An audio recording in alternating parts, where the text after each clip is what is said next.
Well, Rossi goes through. I don't know if I win, but for sure Stoner don't win. They didn't like each other. There is one details that maybe nobody knows about that. He said to me, say nothing, it's my fault. Unbelievable stuff from Casey Stoner. I learnt after that point to be more selfish with my racing. Over the top they go. Rossi goes through. Rossi has the advantage. And Rossi's world champion from 1997. It's Rossi on the Yamaha. He is the world champion. He is the winner. Valentino Rossi wins the African Grand Prix. Valentino Rossi wins the race.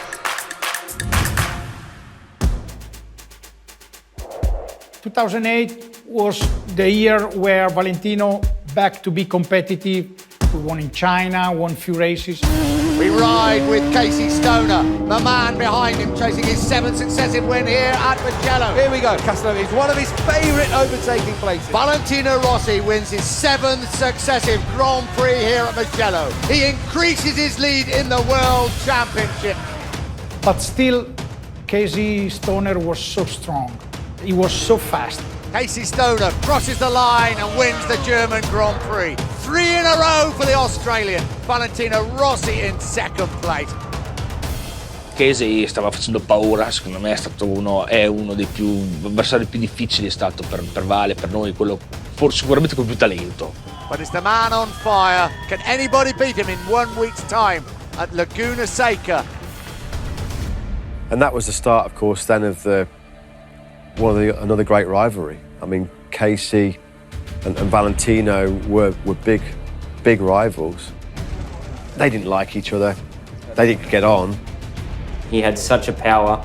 He knew how to use it, and he knew how to create everything. He knew how to create problems. He knew how to say things in the media that would get a lot of attention, that would try to put pressure on you. So we were kind of looking for the next big, juicy rivalry, and there it was, Stoner Rossi. From the beginning was head-to-head. And we arrived in Laguna Seca, and you understand the moment that is the moment. We'd finally just got a decent result before getting to Laguna, and we really just had to start chasing down points in the championship. Valentino knew that he needed something really, really special to change and to bless Stoner inside. If I was able to beat him there, I can crack his power. Friday, he was ridiculously quick, so much quicker than anybody else. Saturday, I think he was still a second quicker than anybody else. Nicky Hayden's also on a fast lap, but nowhere near Stoner's time. What time will it be from Stoner? A 1:20.7. Casey was fast, so we were half a second slower than him all weekend. If you're a bookmaker, this is a guy you bet on. You know, he's going to win for sure. Io ero sicuro che la gara non era persa, invece un po' del nostro box si respirava un po' il sabato sera, visto che prendevamo uno quasi secondo il giro, un po' aria di sconfitta, no?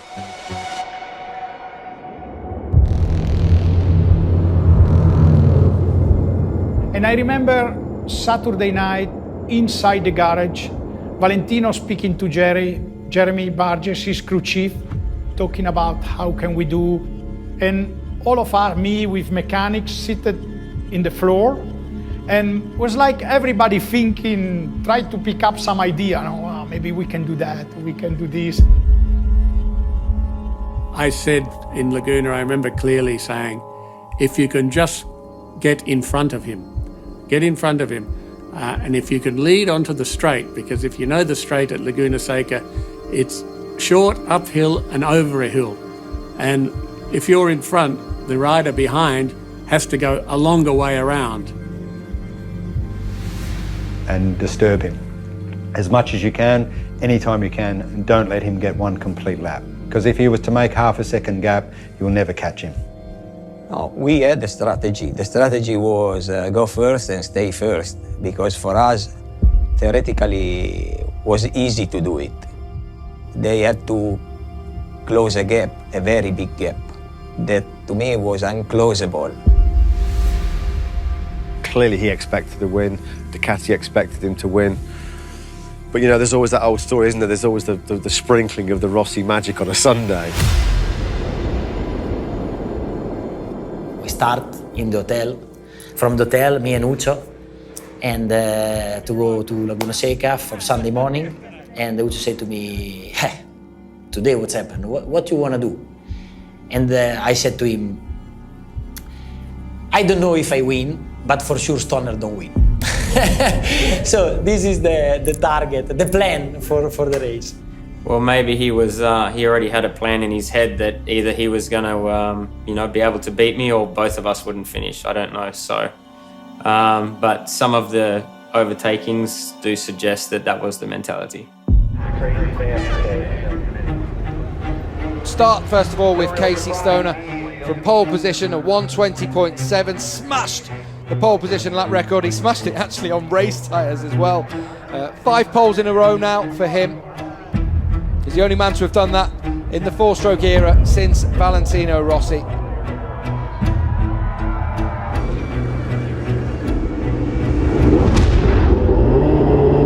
The lights are on, and out they go for the US Grand Prix. It looks like a decent start from Rossi on second in the grid, also from Stoner just in front of him. But look at Hayden on the inside. Hayden coming through and taking second position. They head up to the corkscrew for the first time, an attack from Rossi. Valentino Rossi goes through and leads in the US Grand Prix.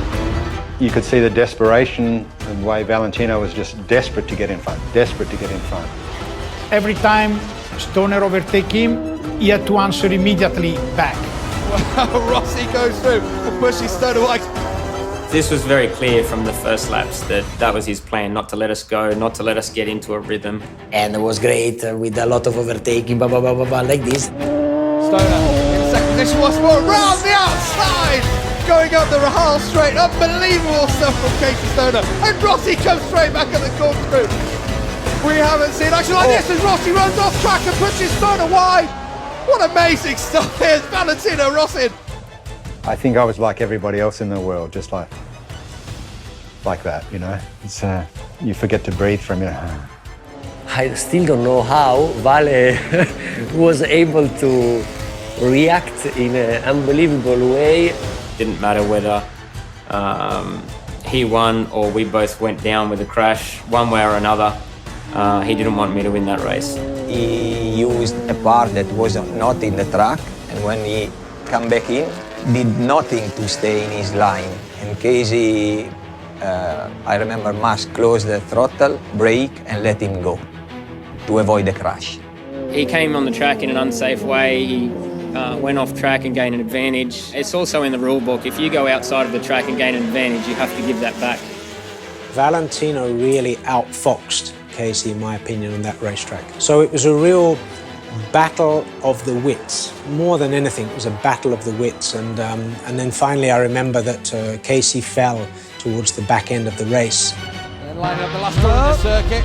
Stoner runs in he's wide. off. And he's going to run it wide and onto That's the it, gravel. he's That off. could be the end of the race. He's gone down. Casey Stoner has gone down. Well, Stoner in second position has gone down. Still running. Is he going to be able to? He's in second position still, of course. Still running, but he's going to lose so much time now. That is the end of the American Grand Prix. At the last corner. He'd done it a couple of times during that race where he broke really early going into a corner, which was basically to try and catch me off guard because he knew I was trying to get an exit and get a run on him, and unfortunately that time I didn't expect him to break that early. But inside the gravel it was hard up until a certain point, and then it just fell into deep gravel, and that's where I lost the front in it, and unfortunately that was race over. That was my fault. When I arrived to the pit, Casey saw me and immediately said to me, "Say nothing. It's my fault." Okay, and I was super surprised. I say, maybe I saw a different race. And I still think I would have won the race if I hadn't made the mistake in the gravel. Psychologically, that would have been really, really damaging for Casey because you expect to win. You think you're going to win, and then you don't. Valentino Rossi will take victory in the United States Grand Prix. A big old wheelie as he crosses the line. A brilliant, brilliant performance from the past master, Valentino Rossi. And you can see how much he loves that one. Casey Stoner, shake of the head from him to his team as he crosses the start-finish line, but still A brilliant performance from himself to attack Valentino Rossi on virtually every single lap as well. He was really angry. I mean, let's not make any mistake about this. Casey was not happy with the way that Valentino rode. The move on the corkscrew was one of a couple of very hard overtakes. I felt that some of the passes were a little bit too much for me. You know, I've been racing for a lot of years and come through a lot of different ranks of racing, and you know, for me they were just a couple of the passes were a little too much, and you know, I would have liked to have had a little bit cleaner battle.